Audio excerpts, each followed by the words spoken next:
Welcome, everyone, to our event today, Jewish-Muslim Solidarity, Moral Witness in Pressing Times. My name is Maggie Siddiqui. I am Senior Advisor at the Interfaith Alliance, as well as Non-Resident Fellow at the Muslim Public Affairs Council. Thank you so much for being here today. Today's event is co-sponsored by the Jewish Council for Public Affairs, Muslim Public Affairs Council, and Interfaith Alliance, and Union Theological Seminary.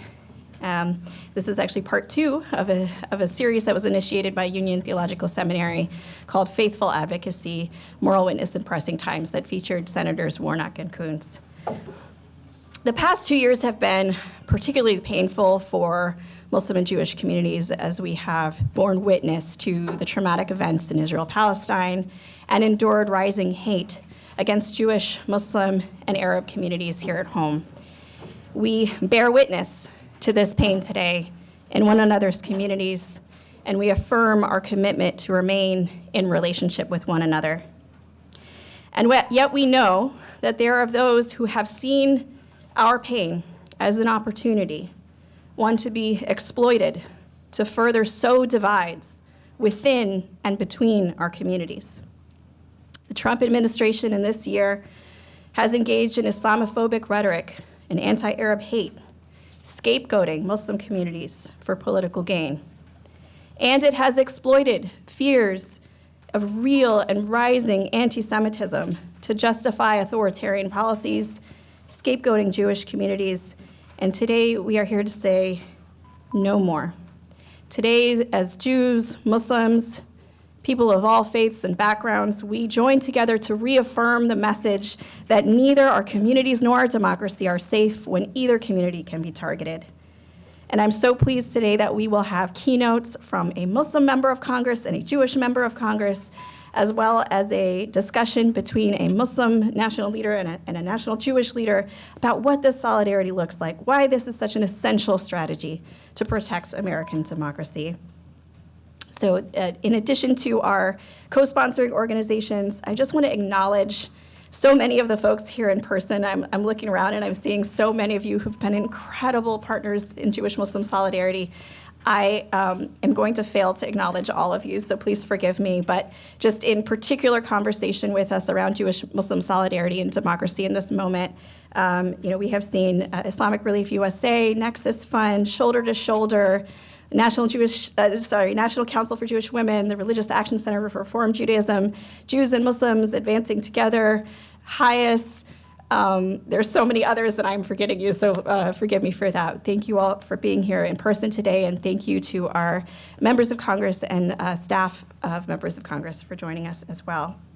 Before I introduce Congresswoman Lateefah Simon, I want to turn it over just a couple of minutes to Salama Mariati, who leads the Muslim Public Affairs Council, to offer a couple of minutes reflecting on the tragedy that occurred in Australia over this past weekend.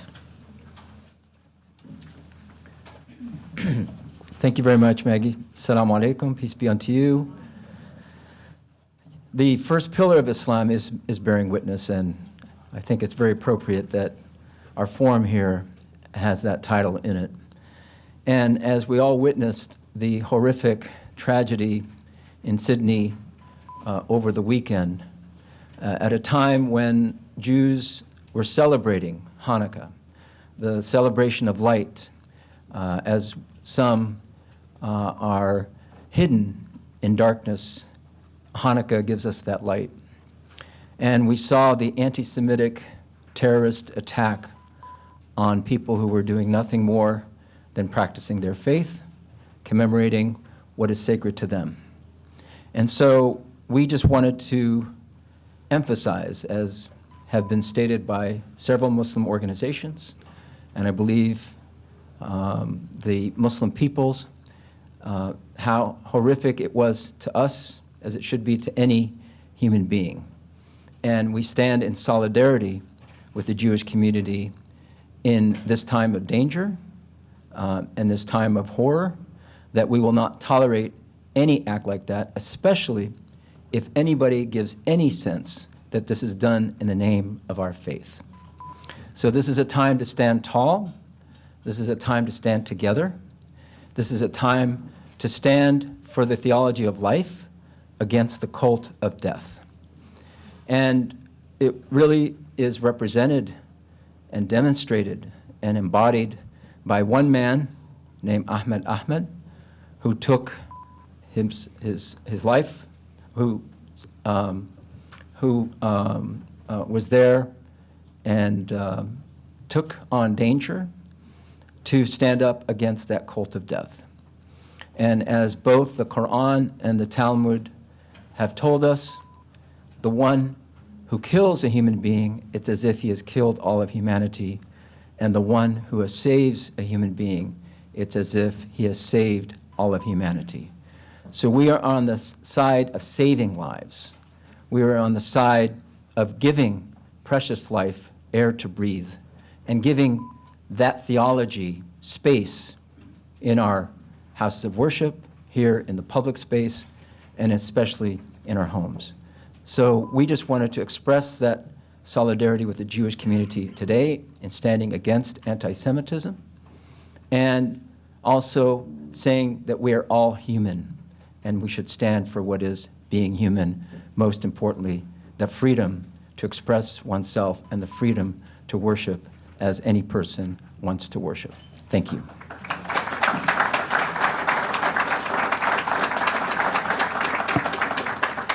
Thank you so much, Salam, and thank you for that preview of the panel discussion that we will turn to in a few moments between you and Amy Spitalnik of JCPA.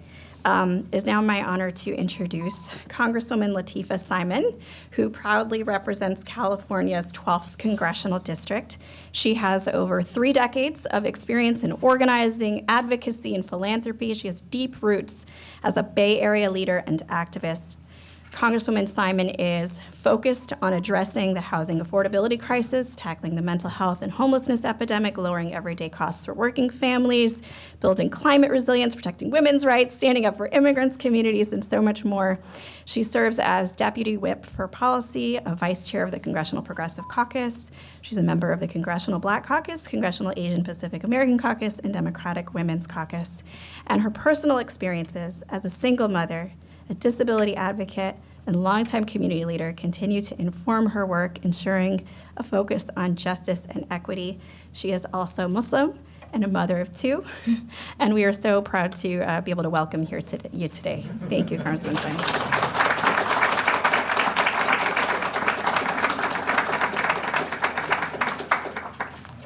Assalamu alaikum and shalom. Well, this is a room that I never thought I would actually see in the Capitol, and it's really a blessing and an honor to be here. This is my first year in Congress, so clearly I've learned a lot. I've learned a lot also being here today. It's a reminder of what is possible. So I really want to thank MPAC and JCPA for gathering us here together. I mean, we should be doing this every day. Every day, really being committed to the words of our intersectional face. So I'm not going to speak for long today because I am so humbled, and I just wanted to give a bit of space up here to share my deep and profound gratitude, but also to make clear and to make claim that we all came in today with profoundly heavy hearts. What we all witnessed through our TV screens, through the phone calls we received from Sydney, Australia, I think we've all mourned deeply. And that mourning is epigenetic, right? It's not just the beautiful souls that were slaughtered just a few days ago. The mourning comes from what we know all too well, is the courage that it takes every single day, being a Jew in this country and abroad, being a Muslim in this country and abroad, to be in our face unapologetically.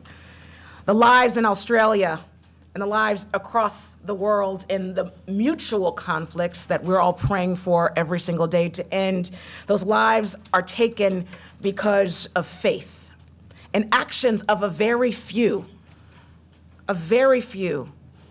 have condemned millions.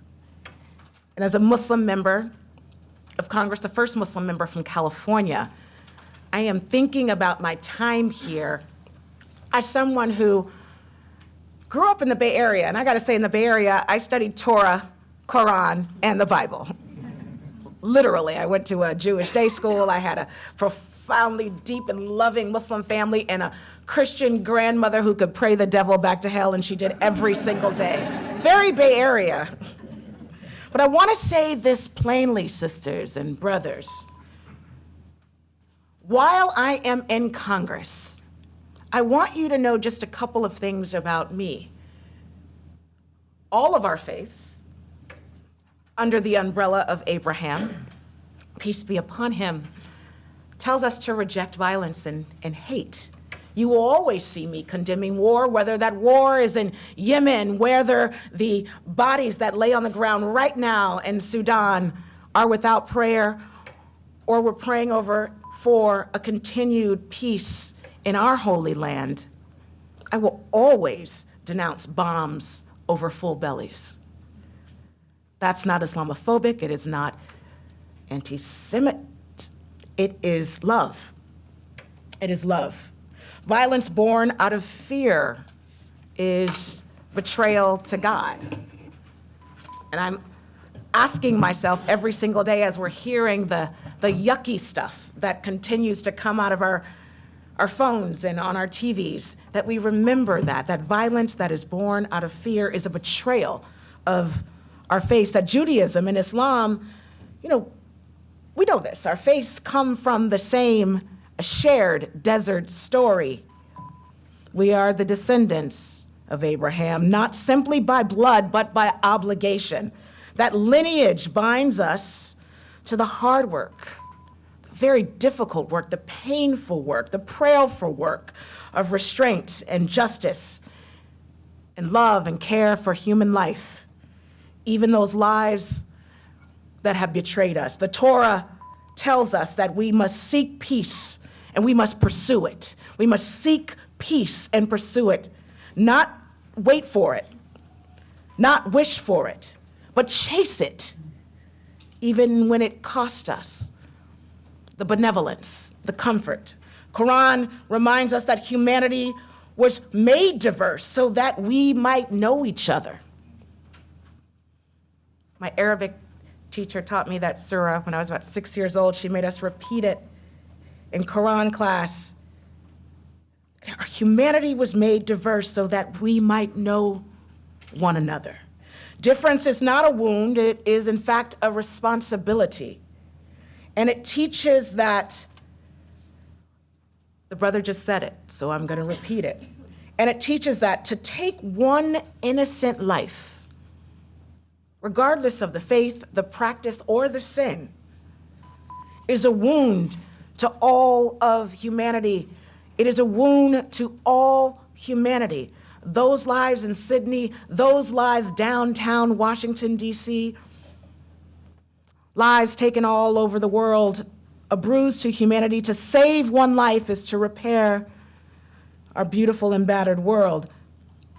This, for Jews and Muslims, we know, and as gatherers, we know that we have to remind ourselves and our brethren that that is our sacred, moral, shared ground. Rejecting anti-Semitism alone is not enough. It's just not enough. Rejecting Islamophobia alone is just not enough. We have to consistently practice, which is in our faith, to reject the false story that safety can be built on another's erasure.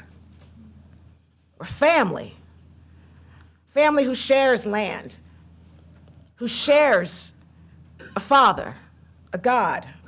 Our communities are safer when we agree that literally, like we're doing here in this space, we stand shoulder to shoulder and lock arm in arm, and that might sound cheeky, but imagine if we commanded that, particularly of our brothers and sisters in times of war and times of deep strife. We've commanded ourselves to stand literally glued to one another, while together we guard our houses of worship, while together Imagine a world where we lifted each other up as we're doing right now in our own grief. That's centuries times 10 old grief, particularly when the anger settles in. I'll say it again, as descendants of Abraham, we inherit this very uncomfortable but beautiful and sacred, demanding call that we choose life. Chaim, that we choose to protect all that are vulnerable, all that are vulnerable, and to refuse the easy language, because it's easy, the easy language of hate, the lazy comfort of silence, the lazy comfort of silence. That when any of our people bear the consequences of horrific and immoral leadership, that our sin is the lazy comfort of violence. Brothers and sisters, I'm so thankful and honored to just share words with you, words you already know. The fact that you all committed yourself to this harmony, this beloved community that our God and the angels command of us. I'm so thankful that in my newness in this house, I know that I have people and that I have friends. It is Hanukkah. And those of us who understand this holiday, we know that we look to the light even when it feels dreary, even when it is dim. And if it burns, there's another candle to light the next night. That is our organizing strategy. That is our love. That is our faith. That is our collective promise to our God. Thank you all so much for having me.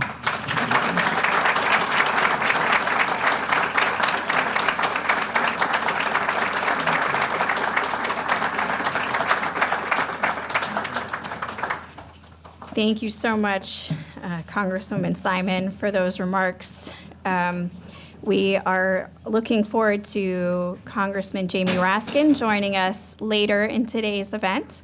But next up, we will have a panel discussion moderated by the Reverend Frederick Davey of Union Theological Seminary.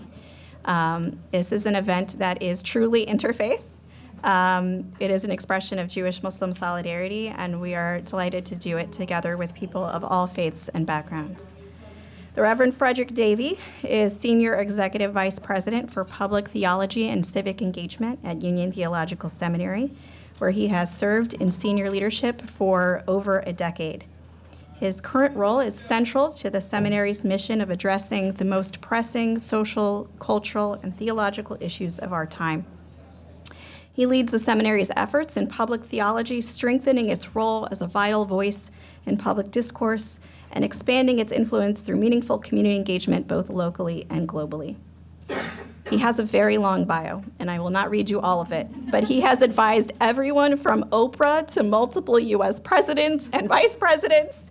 He's formerly the vice chair of the U.S. Commission on International Religious Freedom. He has extensive experience in senior level roles in philanthropic and social and economic justice organizations, served in leadership roles for the city of New York. He's a Presbyterian minister and also serves as the co-chair of the Interfaith Center of New York, which recently became an affiliate of Interfaith Alliance, which we're thrilled about. Thank you so much, Fred, for being with us today. I'll turn it over to you to lead our panel discussion. Thank you, Maggie. I think the reason I have a long bio is because I'm old and I couldn't keep a job. So I kept moving around a lot, a moving target. Let me just say that Union Theological Seminary in New York City has 2 centuries of being involved with faith and religion in the public square. And that sponsoring this event and the event that preceded it earlier this year is at the heart of what we do as a seminary. We not only train and educate people to be leaders in an interfaith and interreligious context, such as the CEO of the Interfaith Alliance, Paul Rauschenbusch, a friend and colleague here. But we also encourage dialogue between and among faith traditions, as well as those faith traditions collectively engaging in public discussions and public policy. And so what we do here today is very much at the heart of who we are as a seminary. And I'm honored to have been asked to join and support this conversation this morning. And we can say it 1,000 times, but it couldn't be more timely than it is now. It's also my honor to introduce people who actually probably need no introduction to most of us. They are known well, both here and around the world. But let me introduce Salam al-Marwayati, who is nationally recognized for his commitment to improving the public understanding of Islam and policies impacting American Muslims. Salam is president and co-founder of the Muslim Public Affairs Council. He oversees MPAC's groundbreaking civic engagement, public policy, and advocacy work. He is an expert on Islam in the West, Muslim reform movements, human rights, democracy, national security, Middle East politics. He has spoken at the White House, Capitol Hill, and has represented the U.S. government at international human rights and religious freedom conferences. His writings have appeared in every major news publication, and over the years, his interviews have been featured in international and national outlets. So I present to you Salam al-Marwayati. I'll now also introduce our second guest, Amy Spotalnik. Sorry, Amy. And also no stranger to us, if I can find your bio here. Here we are. Amy Spotalnik is the CEO of the Jewish Council for Public Affairs, the national convener of Jewish coalitions working across communities to build a just and inclusive American democracy. A nationally recognized leader on countering antisemitism, hate, and extremism, and protecting democracy. Amy previously served as executive director of Integrity First for America, which won its groundbreaking lawsuit against the neo-Nazis, white supremacists, and hate groups responsible for the Charlottesville violence. Amy has extensive experience in government, politics, and advocacy, including as the communications director and senior policy advisor to the New York Attorney General and spokesperson and advisor to the New York City mayor. She serves on the board of directors of the Leadership Conference of Civil Rights, Tufts University, Hillel, and the Polarization and Extremism Research and Innovation Lab at American University, as well as on Tree of Life's Academic Advisory Council and Bedrock's National Leadership Council. And then what do you do with your free time? 3-year-old. Amy frequently appears also on the national media and has been awarded various fellowships, honors, including named Women in Power Fellow in the at the 92nd Street Y, a Truman National Security Project Fellow, and a City and State Under 40 Rising Star. So Amy will be the first to speak to us, and then I'll see, Salam, if you want to respond to what Amy has said, and then I have a series of questions that we'll ask until we get the hook to move to the next phase, or until our distinguished other keynote speaker, Mr. Raskin, joins us. All right, so Amy.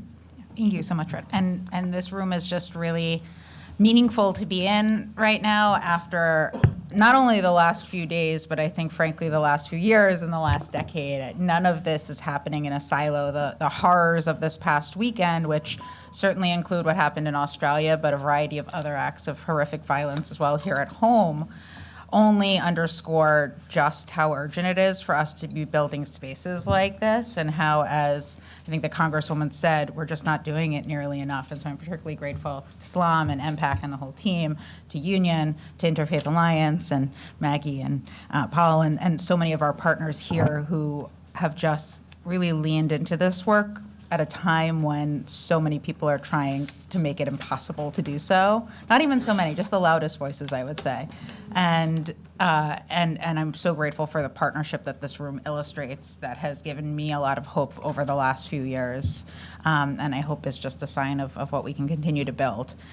Like it's as Salam said so beautifully, it's hard not to feel the pain of a holiday that is about bringing light into darkness, of fighting oppression, being exploited by extreme violent actors to further terrorize a community that has already seen unprecedented amounts of violence in recent years, and to make it feel like we can't show up and proudly celebrate our faith or our identities without risk of violence, which is clearly the goal of the terrorism that we've seen, not just in Sydney, but here in the United States and around the globe for the last decade, from just a few months ago here in DC at the Capitol Jewish Museum, or in Boulder, Colorado, or at Governor Josh Shapiro's home, or in Charlottesville and Pittsburgh and Poway, or in so many other cases where anti-Semitic, xenophobic, racist hate has been used to target not just Jews, but the Black community, Latino community, the Muslim community, and others. And what these acts of violence should remind us of is that when any community is unsafe, we're each unsafe. And so too, when Jews are targeted, every community is made unsafe. And we're in this feedback loop right now, where these increasingly normalized conspiracy theories and tropes across the ideological spectrum are being used to drive a wedge between communities, and, as has already been said, been exploited by some of the worst actors at a time when we need to be building the strongest possible coalitions to counter hate and protect democracy. And so I'm sure we'll unpack in the coming 30, 40 minutes exactly what this is all looking like, exactly what we can do at a time when I think these loudest voices are seeking to exploit and weaponize rather than actually advance the comprehensive whole of government, whole of society policies we need to keep Jewish, Muslim, and all communities safe. But the truth is we're not powerless, and this room reminds me that we're not powerless. And so I'm really much looking forward to this conversation, to digging in about on the actual solutions, and to continuing to build the sorts of solidarity and coalitions we need in this moment that frankly have never felt more urgent in my lifetime. Thank you. Salam, do you want to have any more comments? Yeah, I think just 2 points to add to. I think Amy said pretty much everything, and I agree with her 100%. I think number one, I think what our concern is how faith sometimes is used as an instrument of fear and terror. And that's when faith abandons ethics and goes into dogma, and abandons universality and goes into tribalism. And I think that's across the spectrum. So as people of faith, as organizations based on principles of faith, I think that is our special role in at least contributing intellectually and socially to counter that force of exploiting faith for violence. That's number one.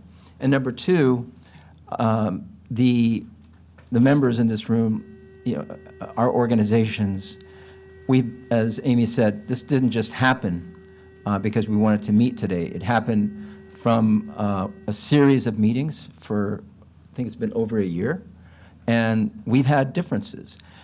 And the reason why we need to come together is because of those differences.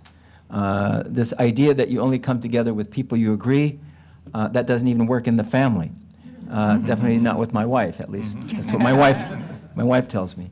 So the idea that I will only talk to you if you come to my terms, on my terms, and concur with what I have to say, that doesn't happen in real life, and somehow that's become the political nomenclature or the political culture that we too often see. So we need to push back against this idea that somehow we have to fall in line with one narrative from the top. And so the role of civil society, therefore, becomes that much more important, and the work that we're doing is that much more critical. Thank you so much. So a number of people that I've talked to have often referred to the U.S. as being maybe the world's largest and perhaps even first religiously diverse democracy. And it seems that when we are at loggerheads around issues of religion, usually driven by extremism, democracy is seriously threatened. And as you've both mentioned, particularly when religious positions are exploited by political opportunists and others. So the question is, if we take seriously the idea that our communities thrive only within inclusive democracies or democracy, what are the public policies on such things as immigration, civil rights, hate violence prevention, or religious freedom that would meaningfully advance safety for the Jewish community, the Muslim community, and other marginalized communities, and sustain an inclusive democracy that I think we all so desperately want? So I think to answer the question about what do we do about this, right, we actually have to understand what the this is, right? In this moment, we're hearing terms like anti-Semitism and Islamophobia used quite frequently, and I would argue that the vast majority of Americans probably don't even know what these terms mean, and that's part of the challenge. I can speak to what anti-Semitism looks like right now, and specifically the ways in which the policies that will ultimately counteract this rising and increasingly normalized anti-Semitism are in so many ways one and the same with the policies that will counteract the rising and increasingly normalized Islamophobia, anti-Arab hate, and other forms of bigotry. At its core, of course, anti-Semitism is like so many forms of prejudice, hating Jews because of who we are, what we look like, or how we pray or don't pray, or what we eat or don't eat. But anti-Semitism also uniquely operates as this insidious, pernicious conspiracy theory rooted in tropes and lies around Jewish control and power. And that's what makes it such a salient wedge across the ideological spectrum. It's intended to sow distrust and pit communities against one another. It's intended to help make people think that our institutions are working for some shadowy, powerful cabal rather than for the people that they're supposed to work for. And so, as you mentioned, I spent a number of years working on holding accountable those responsible for the Charlottesville violence. Nazis chanting, "Jews will not replace us." At the time, 8+ years ago, many of us were confused by what that meant. I think we now know very clearly what they meant. This idea of invasion and replacement rhetoric seeking to argue that Jews are changing the demographics of this country, supporting immigrants and refugees coming in, supporting changes to our electorate. And I would say, ironically, just yesterday we heard from our vice president that this very form of anti-Semitic hate that has led to the violence in Charlottesville and Pittsburgh and Poway and elsewhere, he is now arguing is somehow the solution to anti-Semitism. He has argued that the solution to anti-Semitism is to stop immigration and the changes that immigrants are bringing to this country, when in fact we know it's that very argument that has been at the core of so much of the anti-Semitic and broader hate and violence that we've seen over the last few years. And so we see how invasion replacement rhetoric has become normalized, has fueled a cycle of violence targeting Jews and others, and is now underpinning a lot of the very policies that make all of us less safe, whether they're draconian immigration policies, attacks on voting and other core civil rights and liberties, or so much more. I think in the last few years, it might be harder for some to understand how some of these same conspiracy theories can manifest on the other end of the political spectrum, including around tropes and conspiracies related to, quote, Jewish or Zionist control or power. And we've seen how this has manifested not just in Jews being targeted here. My own synagogue in the aftermath of October 7th targeted with graffiti and vandalism, Jews being ostracized or marginalized or kicked out of certain spaces because of their perceived connection to Israel. But of course, in the last year especially, increasingly violent attacks targeting Jews under the guise of protesting Israeli policy. Governor Josh Shapiro, Boulder, and Capitol Jewish Museum being the three most obvious here. And I want to particularly note that the really powerful statements that MPAC put out in each and every one of those cases that were so deeply meaningful for me and I think for many in the Jewish community. And so we're seeing this increasingly normalized hate and extremism, how it's being used not just to target Jews, but to fundamentally undermine the inclusive democracy that is so inherent to all of our safety. And we're also being offered false choices. On the right, we're being offered this false choice by the administration and others that the only way to keep Jews safe is to undermine our democratic norms, to gut academic freedom or research, civil liberties and due process, unions, and so much more that has been really inherent to my own family's safety and advancement in this country. I'm the grandkid of Holocaust survivors, and the ways in which democracy here, unions have, and so much more have helped my own family advance is clear. And so we're being offered that false choice by the administration on that side. And on the flip side, we're being told by extreme voices that we can't be proudly Jewish or have a connection to the Jewish homeland while also maintaining small d democratic and humanitarian values or a commitment to Palestinian human rights or Muslim or Arab American rights and dignity. And these are all false choices. Most of us actually are able to hold that complexity. And so the policies that keep us all safe reject these binaries, reject the exploitation and weaponization that we're seeing, and instead invest in building the democratic resiliency we need, whether it is hate crimes prevention, whether it's civil rights protection like Title VI at a time when the administration has decimated the very tools we have to keep Jewish and Muslim and all students safe on campuses, whether it's media and digital literacy or holding social media companies accountable for allowing this hate and extremism to run rampant, or whether it's broader investment in building this resiliency and inoculation to hate at a time when it's being so normalized by the loudest voices. And so the policies that keep Jews safe keep all of us safe, and the policies that keep Muslims safe keep all of us safe. And we need to understand it that way as opposed to treating this hate in silos, because that's exactly what those seeking to pit us against one another want us to do. And also, I think there are two issues. One is existential, and one is what's happening at the ground level as it relates to American Muslims. The existential issue that we're facing is this idea of who's an American.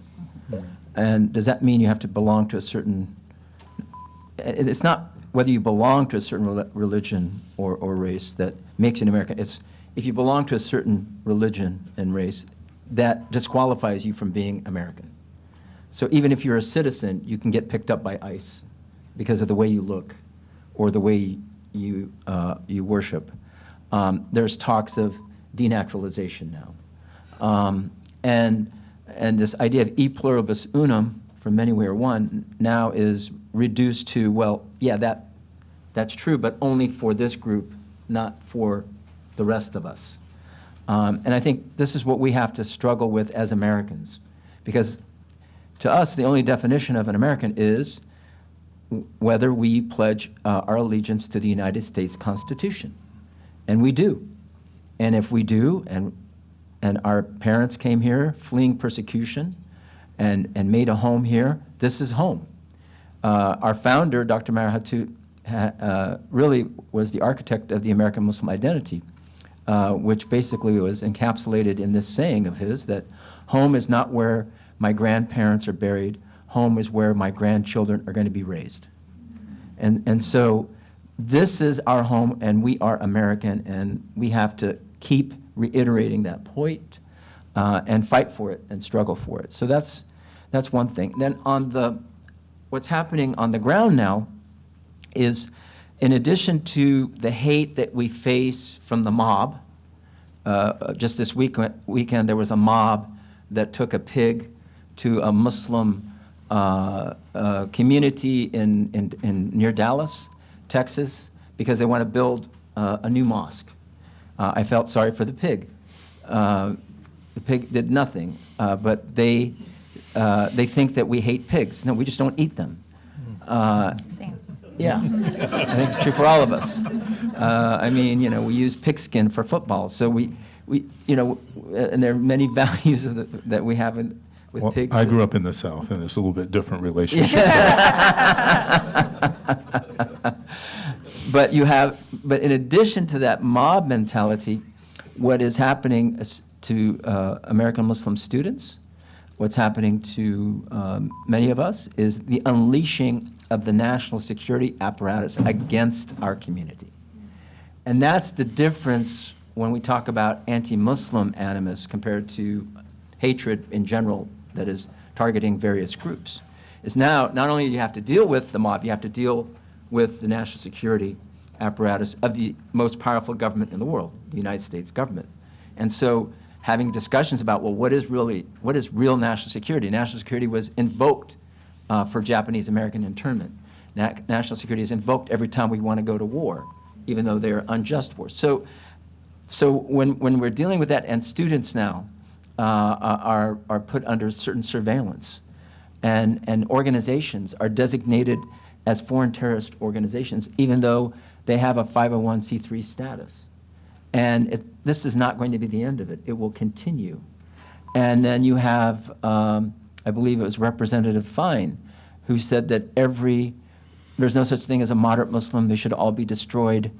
And he said that in the Congress. And so there have been other things that have been said, much less hateful than that, but members of Congress were censured. He should be censured for saying something like that. We would not accept that for any other group, yet he went ahead and said it. So those are some of the practical things that we're dealing with on a day-to-day basis when it comes to this notion of, yes, we believe in a diverse America. We believe in e pluribus unum. It is not happening, and we're actually going in the opposite direction. And even in the case of Poway that Amy mentioned, the case of Poway, it was an attack against a Chabad house near San Diego. The same person firebombed the mosque, which was just a few miles down the street. So this threat is really attacking both communities. The Great Replacement conspiracy theory started in France because of Muslim immigrants.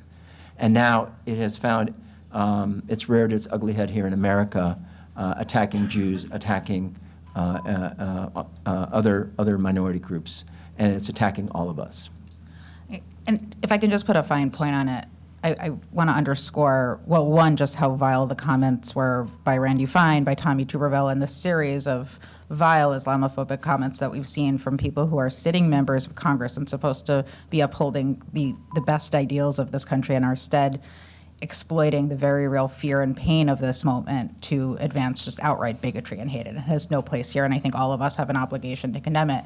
And I think so, too, at a moment when there is real and rising anti-Semitism, we know that we can confront it without specifically violating the fundamental rights and targeting the Muslim community or anyone else. And yet we are hearing from the loudest voices that the only way to do so is to target Muslim or Palestinian American or Arab American students on college campuses or otherwise. And in fact, we know that we can effectively and comprehensively counter anti-Semitism without that targeting. And in fact, such targeting actually undermines the fight against anti-Semitism, both because Jews themselves then become scapegoated for the cuts to funding and rights, and also because we know that none of this starts and stops with one person on one college campus or in one community. All of us are made unsafe when any one person is being, or any one community is being targeted. And so again, I think it's incumbent on all of us to understand the ways in which our legitimate fears and pains right now are being exploited and rejected, because that's the only path forward. Thank you. Yeah, thank you. Thank you both.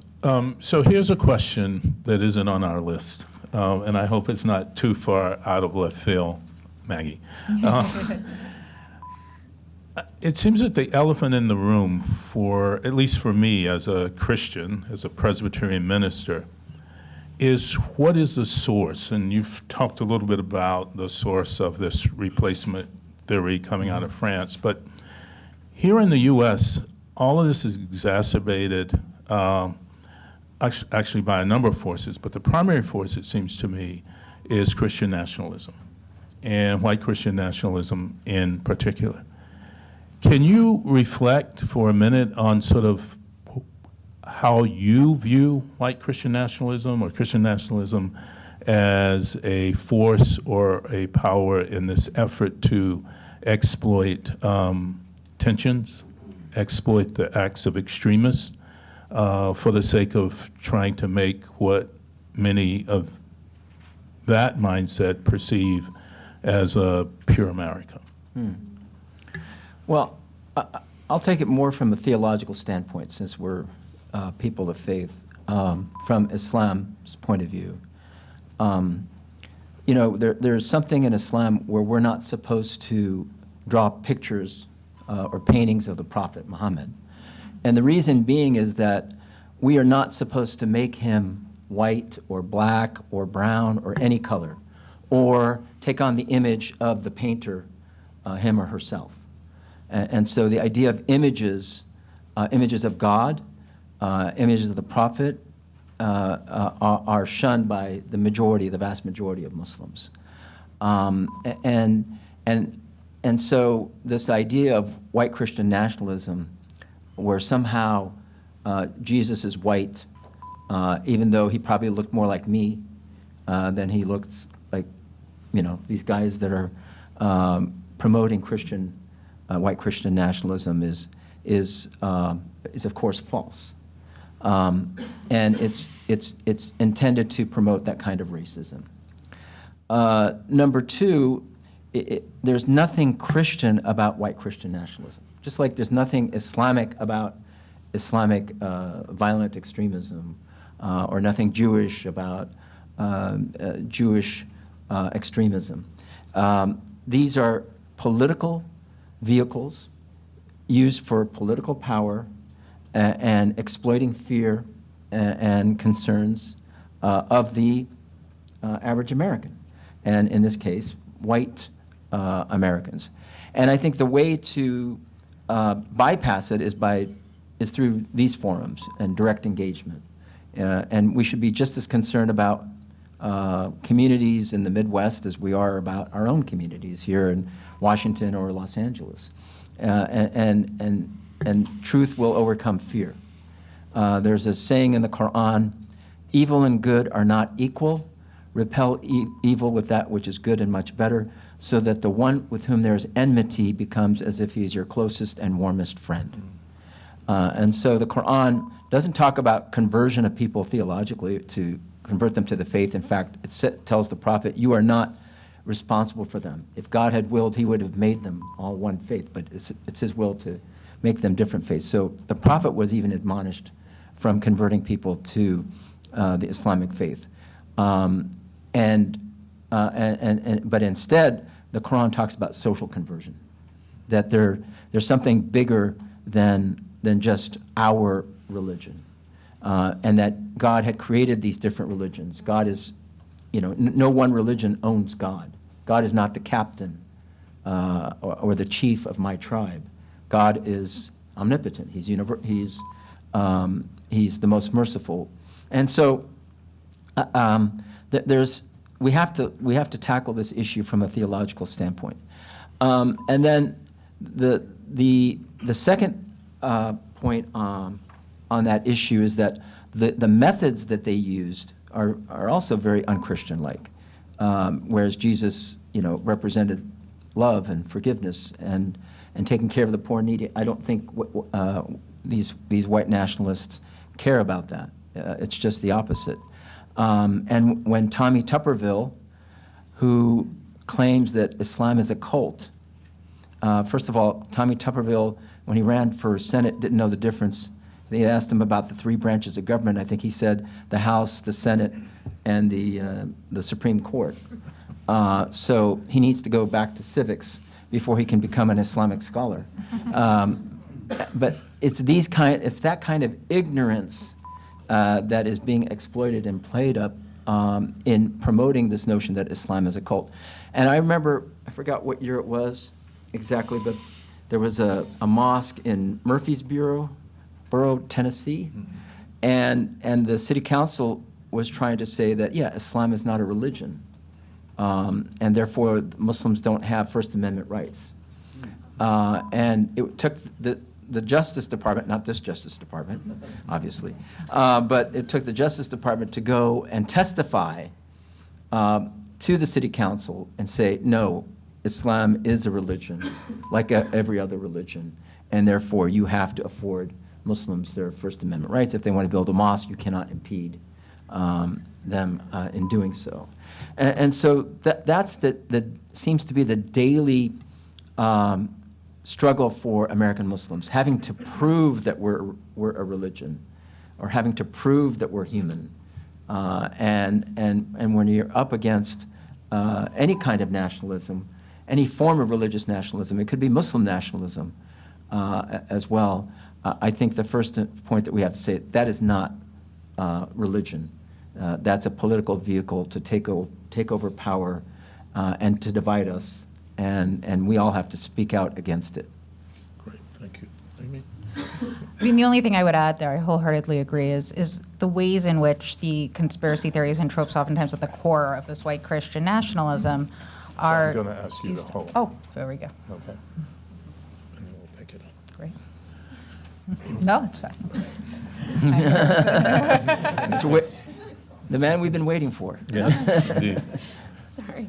So we will definitely turn to Amy next momentarily. We're all paused with bated breath here, but wanted to just welcome. We know Congressman Jamie Raskin is running between hearings and markups and all kinds of things today, and we're so honored that you could join us today. Congressman Jamie Raskin represents Maryland's 8th Congressional District, now serving his 5th term. He's ranking member of the House Committee on the Judiciary, previously served as ranking member on the Oversight Committee. Long story short, he's former professor of constitutional law, and it shows. He is one of the staunchest defenders of religious freedom and democracy in Congress today and in our nation today. We are so honored to have you here. He is also Jewish, and so we are proud to have this Jewish voice. We had Congresswoman Lateefah Simon offering a voice as a Muslim member of Congress earlier. So pleased to have you with us today. Welcome, Congressman Raskin.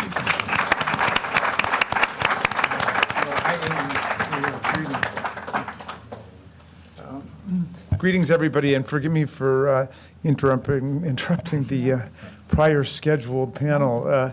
I'm thrilled, though, to be able to be with everybody and to thank you for convening this event, and to thank Reverend Davey for moderating it.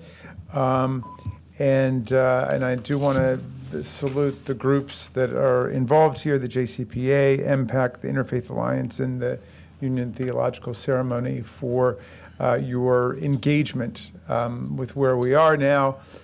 The horrific terrorist events that just took place in Australia remind us that everybody is in danger right now. Everybody is under attack. We're living at a time where all of the darkest, most sinister forces from the last century, racism, antisemitism, Islamophobia, bigotry, fanaticism, terrorist violence are on the loose again in our century. And we need to be building bridges across every conceivable racial, ethnic, religious, political, ideological, national line to stand up for democracy and freedom and the security of all people.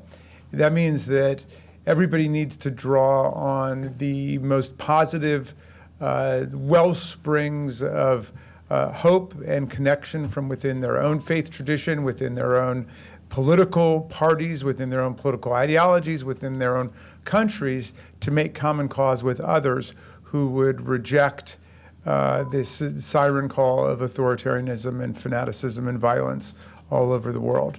So this union of people from the Jewish faith and the Muslim faith is admirable, and it's one of many such unions and cross-cutting alliances that we need to happen in order to build a very strong, passionate, and irreversible force for humanity against what's taking place out there. So I want to salute you guys for what you've done, and I want to praise everybody who is resisting narrow calls to just be defending their own group, however defined, their own nation, however defined, their own community. In every group, in every religion, in every country, in every government, there is a struggle right now to stand up for the highest values of human civilization. And so I just want to commend you all for being part of that process today.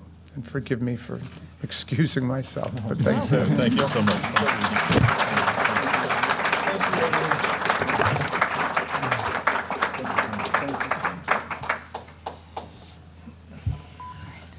Well, I feel in many ways that effectively said much of what I was going to say.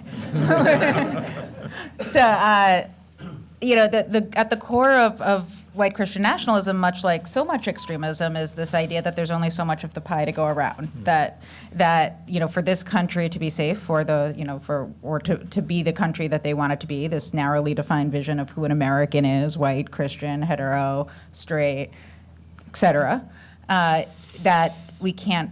There isn't room for anyone else here, and that is exactly why these conspiracy theories and tropes that are at the core of white Christian nationalism and the broader policies are used to pit communities against one another and make it seem as if this is a zero-sum fight, as if immigrants, Jews, Black people, Muslims, whoever it might be, take away from what's possible in this country rather than add to it. And that's why it's salient beyond Nazis with torches in Charlottesville, but we increasingly see average people become susceptible to some of these ideas because at a time of great tumult and fear and anxiety, they're looking for scapegoats, and this provides that.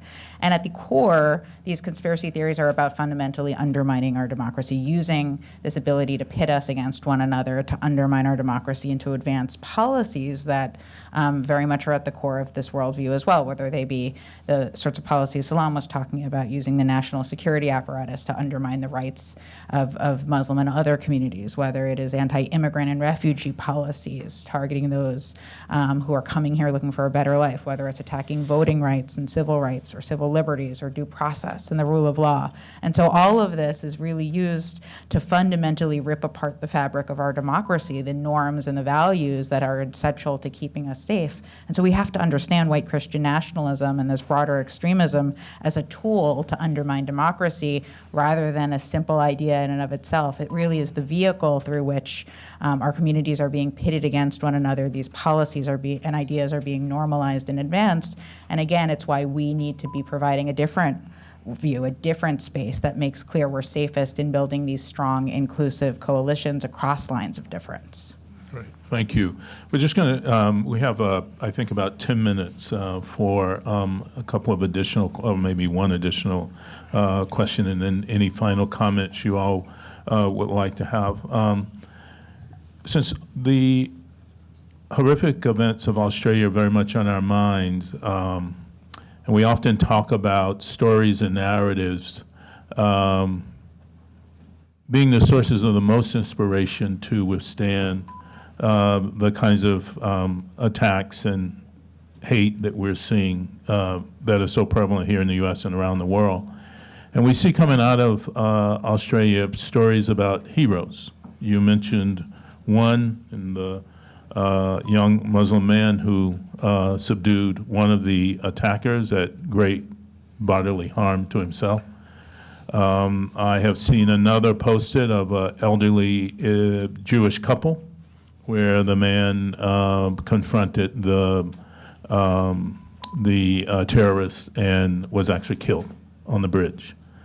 But it's those stories and those narratives of that kind of heroism, kind of efforts to engage humanity as human beings first.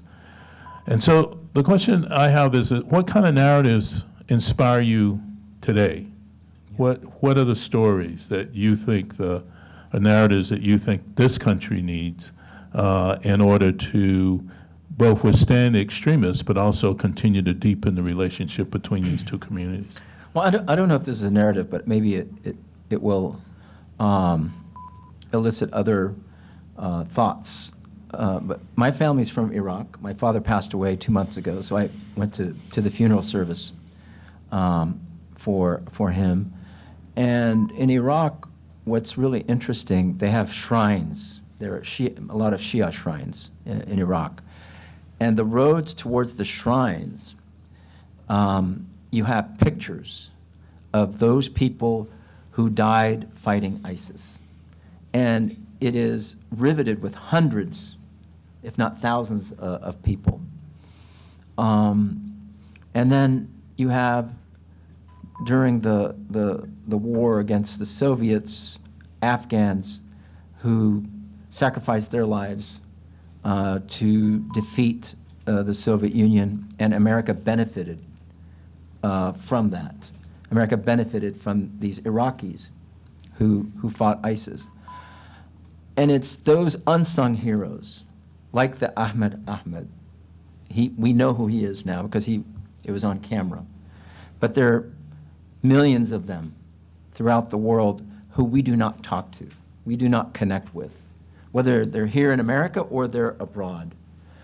And I think it's our responsibility to recognize them, to honor them, not only because they did wonderful things, but for the common good, for the efforts of achieving peace.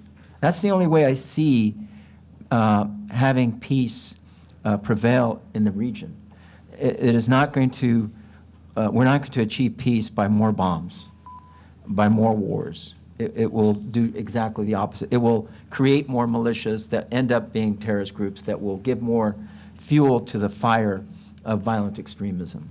And they can call themselves whatever, and we'll just have more fear here, and we'll have more draconian policies against innocent people here as an attempt to give people a false sense of security. That we're going after the Muslims so that you can be safe. And nobody feels safe for that. But it is recognizing these millions of people and bringing those stories out to the American public that I believe will alleviate a lot of the fears and misapprehensions that people have. Number two, there was a senator who visited our mosque many years ago, Tom Harkin. Mm-hmm. I know I'm dating myself now. Not with me. Yeah, no, we're together in this. So Senator Harkin visited the Islamic Center of Southern California, and at that time it was during the first Gulf War, '91. And again, as war broke out, the government implemented certain policies to start surveillance against communities. And then pundits would go on and talk about how we have to be worried about the Muslim taxi driver more than any terrorist overseas. And it's because of the way they smell or the food they bring and things like that. And Senator Tom Harkin said, you know, they said that about my mother. And Senator Harkin was a son of an immigrant family from Eastern Europe. And his mother was Eastern Orthodox. And they were saying that about her in the 40s and the 50s. And I feel that we talk about diversity, we talk about pluralism, we talk about religious freedom, but we never really achieve that as a society.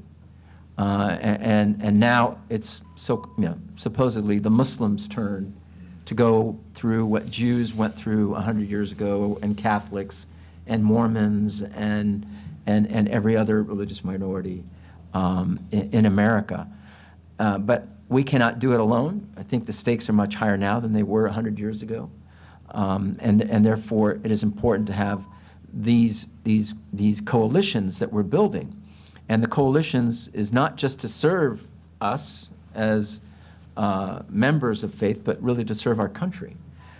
Because we do believe in an America that is the greatest country in the world, that is that beacon of hope, that is the one that integrates its immigrant communities so that we become a stronger country.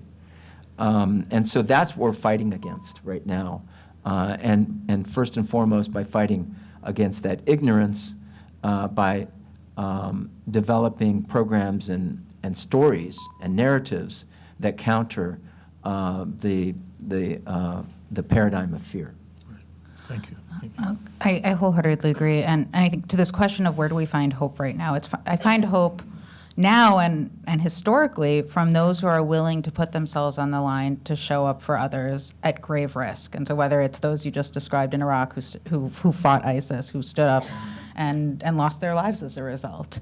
I think right now, today on the Hill, I believe that there is a hearing demonizing Afghan refugees and immigrants, Right. those who were supporting American troops, the American mission in Afghanistan, and are now being demonized and effectively kept out of the United States and prevented from accessing the very freedom they were purportedly there to support us in fighting for. I think about my own grandparents. My grandmother would never have survived the Holocaust had it not been for non-Jews who quite literally hid her underneath their porch on top of an oven. And I wouldn't be here today if it weren't for those folks. And I think about the plaintiffs and the others in Charlottesville in the lawsuit that I worked on before this role, where folks like Heather Heyer and so many others, Marcus Martin and Marissa Blair and others, were there standing up against white supremacists and neo-Nazis attacking their town, standing up for the Jewish and Black and other communities that were being targeted by these white supremacists. And in the case of Heather, lost her life. In the case of Marcus and Marissa and so many of others who were plaintiffs in our lawsuit, were grievously injured. But they did so because it was the right thing to do. And I think very proudly, talking to them, wore those injuries as badges of honor, as painful as they were, because of what it meant they stood up for. And so in this moment, it's really easy to become susceptible to those trying to pit us against one another, to suggest that it's easier for us to stay in our silos, that we're going to somehow solve anti-Semitism or Islamophobia or others forms of hate by not talking to those with whom we have disagreements. We're only going to solve these crises by actually talking to those with whom we don't already agree on everything. And that requires us not just to show up and stay at these coalitions and tables, but also to show up and put our own selves on the line in whatever capacity we are able to do so against those who are exploiting this moment, against those who are seeking to threaten our communities, to weaponize fear, and to otherwise advance this extremist agenda. And so if all of the people we've talked about were able to do it in far more dire and deadly circumstances, certainly we can keep coming to the table and keep fighting for the very policies and to reject the sort of extremism and polarization that is so urgent right now. And with that, I don't think any more needs to be said at this moment. There's clearly a lot to do. And we definitely need to keep having these conversations, as you said, strengthening these coalitions to withstand the adverse winds that are going to continue to come our way and try to divide us. And I, for one, am honored, proud, and humbled by the leadership that you all provide and that others in the nation provide, including our other co-sponsors for this event. And we'll keep looking for ways and opportunities to continue these conversations. No better place to have them, but in the heart of where people are making public policy for America. And that's right here on Capitol Hill. So we'll keep this coalition and others going and continue these conversations. And thank you again for your leadership and your contribution. Thank you.